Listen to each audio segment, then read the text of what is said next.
You're listening to an IOE podcast. Powered by UCL Minds.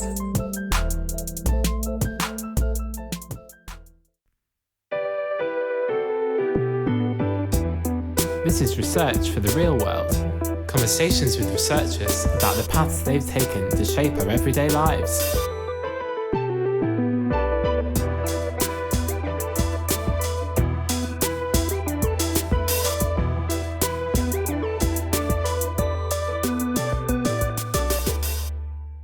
This is Research for the Real World. Conversations with researchers about the paths they've taken to help shape everyday lives. Hi, I'm Jo Nicol and I'm a lecturer in science education here at IOE, UCL's Faculty of Education and Society. In this season of Research for the Real World, we are discussing how the cost of living and food insecurity is affecting children and young people's life chances, specifically food banks in schools and the impact of this economic crisis on children's learning. On this episode, I'm delighted to be talking to Professor Alice Bradbury. Alice is Professor of Sociology of Education in the Department of Education, Practice and Society at IOE. Previously, Alice also worked as a primary school teacher, which helps shape her research focus and priorities. She has been named as one of the IOE researchers that features in Elsevier's and Stanford University's list of the world's most cited scholars. She specialises in research on the impact of policy on primary schools and inequalities, with a particular focus on issues of assessment in early years and primary schools. However, her current research focuses on educational responses to the cost of living crisis. She has recently published a report on food banks and schools and is here with us today to give us an insight into this research. Alice, welcome back to the podcast. Hello, thank you for having me again. So I'm going to start with, I know you've been on the podcast before, talking about your work with schools during the COVID period, but if you can quickly remind us of how you became involved in education and working at the IOE. Well, like many people at the IOE, I was a primary school teacher. I did a PGCE straight out of university. And then during the time I was a teacher in London, in King's Cross, and then in Tower Hamlets, I got really interested in sort of social aspects of education and the differences between different groups, which was something that had kind of always been an interest of mine. And so I did my master's at the Institute in the evenings as a part-time student, and then did a PhD and got kind of sucked into the world of educational research. And I haven't ever really left since. And tell us about the focus of your research over that time. Has it evolved much? Well, all of my research is about policy and inequality, and sometimes it's sort of more one than the other, and taken me into looking at things like how assessments shape what teachers do in the classroom, how it affects early years as well as schools. I tend to kind of straddle across early years and primary, which obviously are very different, but there are some very similar themes. So there are kind of different directions I go in, but the kind of central two kind of core things are always about policy and inequality, because really what I'm interested in is how does what the government is deciding about education play out in the real lives of schools and teachers and families, and then how does that have different impacts on different groups in society, particularly issues to do with racial inequality and social class. And these two broad areas of policy and inequality obviously feed into this cost of the living crisis. And I wonder, how does the crisis, from your perspective, impact children? Well, I mean, this is how I got really interested in this issue about food banks, was because during COVID, we did a lot of research that I talked about in the previous podcast, and found that food was one of the things that schools were providing all the time to families, because they were used to providing it as free school meals, but they were finding that food became kind of one of the big issues when schools shut, or schools sort of shut to most pupils, I should say. So that kind of period of crisis is something which I think was really interesting in terms of how schools have responded. And I've written about how schools have kind of enacted policy during that period in this kind of crisis mode. After COVID came, a period where for many people, the problems didn't go away because the cost of living crisis increased food bills, inflation, high energy costs. For many people, that period was is also very difficult, continues to be now.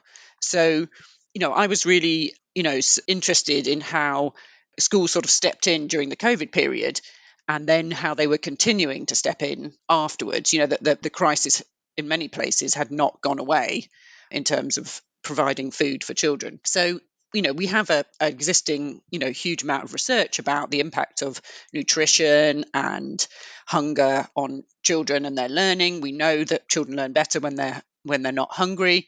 So it makes sense in this period when we know there was increasing child poverty, increasing family food insecurity, to be concerned about how that might be affecting children in schools. And actually, since we've been doing the research, there's been a lot more research, kind of larger scale studies and things, larger scale surveys of how many schools are doing things like operating food banks.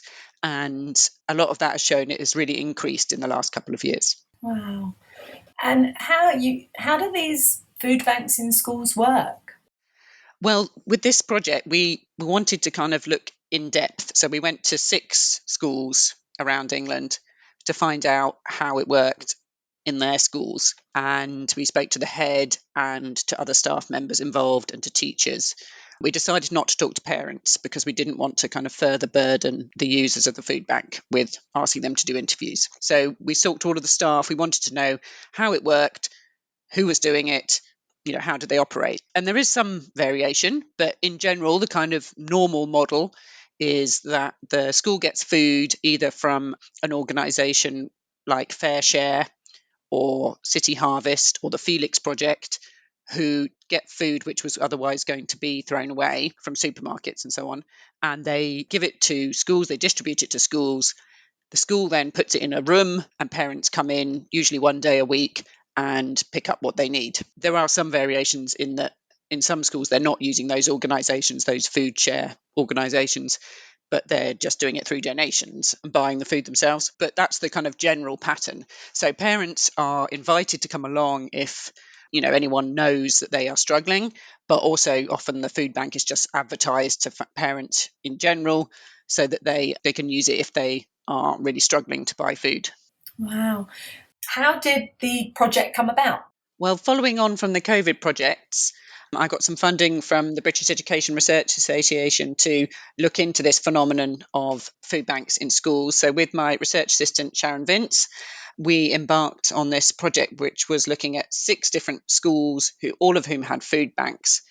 And at each school, we talked to the head teacher, the teachers, and any staff involved in the food banks as well. We decided that we didn't want to talk to the actual users of the food bank, the parents and families, because we didn't want to kind of add any burden. And really what we wanted to focus on was how the food bank was operating in the school and the impact it was having from the point of view of the teachers. And in terms of, I'm just thinking, the location of a school is obviously in one way convenient for the parents. Does this feed in? Why does the location and how does the location help the parents? The location really helps because obviously parents are already there picking up their children, and these were primary schools, so I think the situation is slightly different in secondary. But in the primary schools we looked at, and then also in the nurseries that we've looked at in our kind of early years sister project, obviously the parents are there twice a day, so it's very convenient, and also it doesn't have the stigma of going to a food bank in a church hall or a community centre, and you don't need a voucher. So often for like a Trussell Trust food bank, you need a voucher to qualify, which you take along. The school food banks are just on a whoever says they need it basis. So people can just come along and if they want to, they don't have to sort of qualify for the school food bank.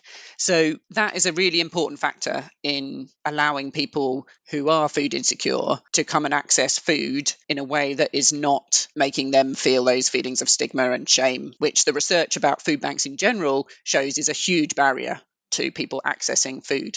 We also found examples of where it was also much easier than accessing a food bank somewhere else, because For some parents, there were cultural reasons, like they didn't want to go to a church or to a mosque to get food. For other parents, it was simply that they were able to get to the school. So the food bank that they might have been able to access otherwise was a bus ride away, and they couldn't afford the bus. They couldn't walk with the heavy bags. There's a lot of kind of practical reasons, especially if you've got several small children, why you might not want to go to a food bank a long way away. And in the more rural areas, that was also an important factor. They were close to the school. You briefly spoke earlier about the impact that hunger and the lack of food that children can have has on their learning. And I wonder what you know and what you found about the impact of the cost of the living crisis on learning and participation in school. I think we currently don't really know or understand the kind of scale of impact, I'd say, of the cost of living crisis on children. What we do know is from these schools and from the nurseries that having food available does help with children's learning. So when we asked all of the teachers about does it make any difference, they said, first of all, straight away, it makes a difference in terms of concentration, motivation, attendance. It makes a difference to all of those aspects of kind of school life, which many children are kind of taken for granted. So of course, the schools weren't just providing food, they were also providing uniform, shoes, equipment, toiletries and so on. So it was making a big difference also in terms of their participation in school as well as their learning. So it was children being able to run in the playground because they had shoes that fitted them, and children feeling like they could join in because they had the same uniform as everyone else and they didn't feel different. It was about kind of dignity and well-being and participating in sort of normal events like having a Christmas jumper on Christmas jumper day. It was those aspects as well as being able to concentrate.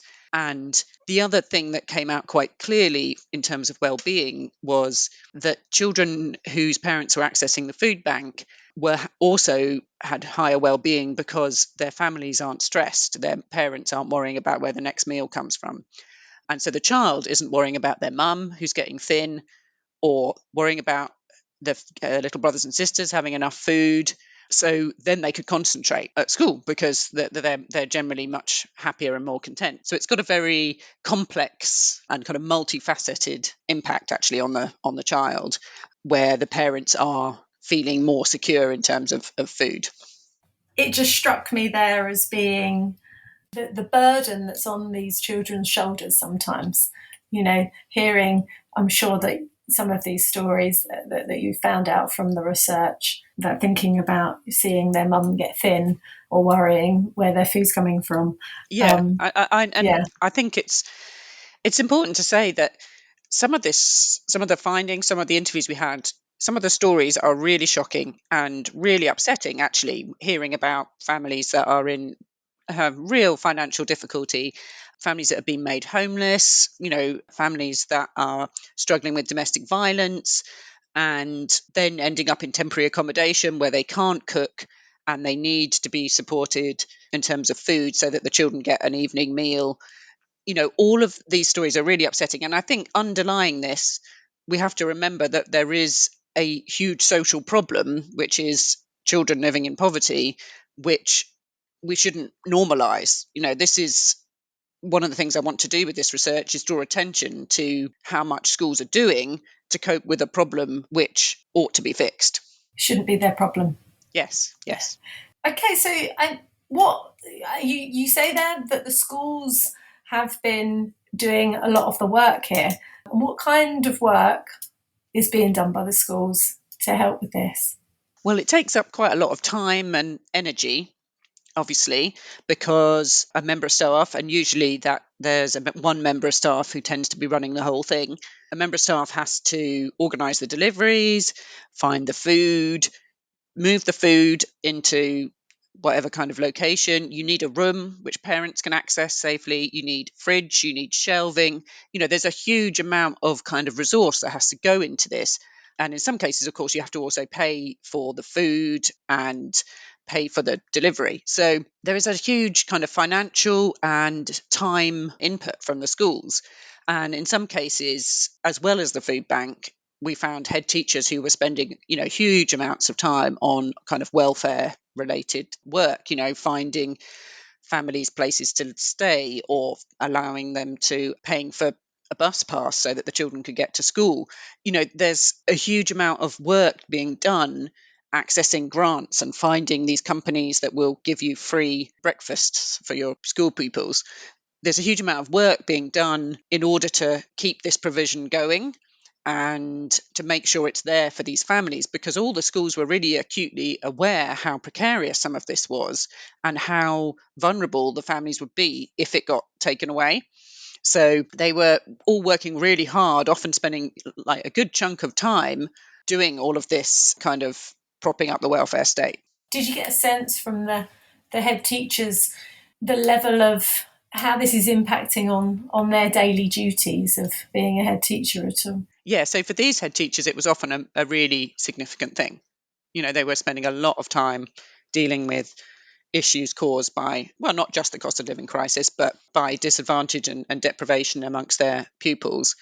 There was also a kind of, quite apart from the fact that they thought they ought to do it morally, they also said there was real benefits for the school because they built much stronger relationships with the parents, and the food bank itself was a good moment in which a member of staff can talk to parents and find out what's going on and find ways to help.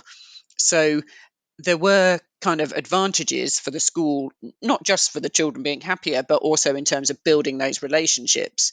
But there were some questions amongst not just the heads, but other staff about, is this what schools should be doing? Should we be stepping beyond our kind of core purpose? And often a feeling that we shouldn't have to, but if no one else is going to do it, then we are the ones here seeing these children faced with the problem every day. So there was a kind of, if not us, then who sort of attitude, and a real sense that we can't let these children down. We've got to do this because we're their main place they go rather than other than home. Yeah, they have that relationship with them. And it sounds similar. I know you've been on the podcast before and you were talking about the work that schools were doing during the COVID period, and they took on a lot, didn't they, of the other burdens and support networks that were not as accessible to students or children during COVID times. It sounds similar to that again, doesn't it? And interestingly, though, we asked about how the food banks were set up, and we thought, several of them were set up during COVID and carried on, but several of them had existed for a long time and they had always been supporting parents, well, for the last 10 years or so. And for them, it was much more about austerity, changes in benefit policy, changes in housing policy, things like that had caused the problem. And COVID came along, but they were always doing that stuff anyway. So there were, I think we have to remember that this is, children living in poverty is not just a product of COVID and the cost of living crisis. It's also a product of social policy over a longer period. And just, it would be interesting to get your insight onto, you mentioned about the extra work that goes into this, and the extra pressures on staff in order to support this, practical aspects, time aspects, and things like that. But ultimately, it shouldn't be their job. But the convenience of having that location for parents, how much of a role should schools be playing in supporting these things? I think the problem with the amount of work that is being done in schools to support families with food and all these other things is that there is a very unequal burden on schools. So obviously some schools are doing a lot, some schools don't have to do this stuff at all. And we talked to the head teachers particularly about, do you feel this work is recognised? And they said, no, we do so much, and yet all Ofsted care about is our curriculum, our SATs results. No one is recognising or kind of even funding all of this extra work. So there is a real risk, I would say, in terms of the system, that we risk exacerbating those inequalities between schools in different areas because, we don't kind of take into account the amount of extra work that some of these schools are having to do to just get their pupils there, to get them in a position where they can learn at the start of the day. So I think there is a kind of bigger sort of question about how much Ofsted should be taking into account these welfare services that schools provide when they judge the effectiveness of the school. Because in these schools, the key thing that they were doing before they could even think about learning was making sure everyone was fed. So, we can't take that away when you're thinking about the impact of a school in its community. Yeah, it seems quite important, doesn't it, to start with those priorities. So one of the recommendations that we have is that Ofsted should take into account how much schools are doing in order to care for their communities. Yeah. Are there schools across the UK that have been hit harder by the cost of living crisis than others? Well, obviously, schools that were already in areas of deprivation tend to be worse hit. There was some NFER research recently that said that, in fact, about 70% of schools are offering some form of free food parcels or a food bank, which is a very high proportion of schools. And obviously, in areas of higher deprivation, that is even more of the schools. So I think it is across the UK. Our research was in different regions of England, some in schools in London and some around England. And we did find slightly different stories about how the food banks worked, as I said, and why they matter in more rural areas than in the city. We found slightly different issues in terms of different communities and how they access the food bank. But the fundamental problem that the schools in our study were facing, and indeed the same with the nurseries, was simply families not having enough money to give their children enough food. I mean, it's such important work that you're doing. I wonder what's next for you, Alice? So we are just finishing off the project, which is about food banks in early years settings. So that's nurseries and preschools and children's centres. And that is slightly different from schools. We are finding that there is more of an emphasis on children's development. So they need good food in order to be able to develop well when they're smaller. So that's a slight difference, and a slightly different relationship with the parents as well. But equally, we're finding, nurseries doing huge amounts of provision for families who are struggling. So on the positive side, I think what we can see in terms of these case studies we have of how food banks work in schools is a really positive, hopeful story about how much difference schools can make to children, that they can be the service that is supporting them in all aspects of their life, but also supporting their family and really enhancing the child's well-being in so many different ways. And I think we have to remember that is often down to the dedication and sheer hard work of really amazing school staff. Absolutely. Thanks very much, Alice. And thanks to all of those schools out there that are doing such phenomenal work beyond what should be expected of them. Thank you. It's been really interesting to have you on the show and interesting to learn more about your career and your research. Thank you for coming on the podcast. Thank you for having me back. You can follow Alice on X, the website formerly known as Twitter, at Alice J. Bradbury. That's at AlicejBradbury to learn more about her research. Some of what we've covered today is also available in the episode notes. If you've enjoyed this episode, we have an archive of 20 past seasons.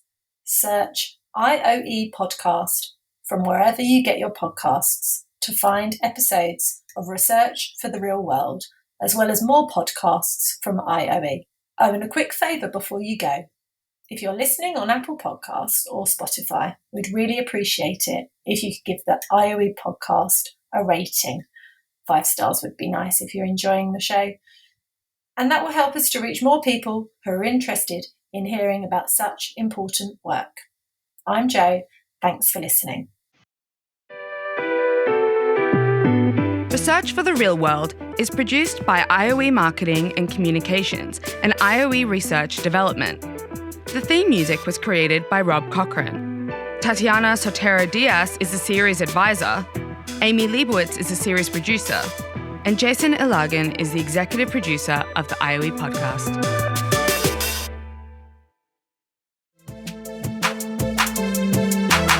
much for downloading and listening to this IOE podcast.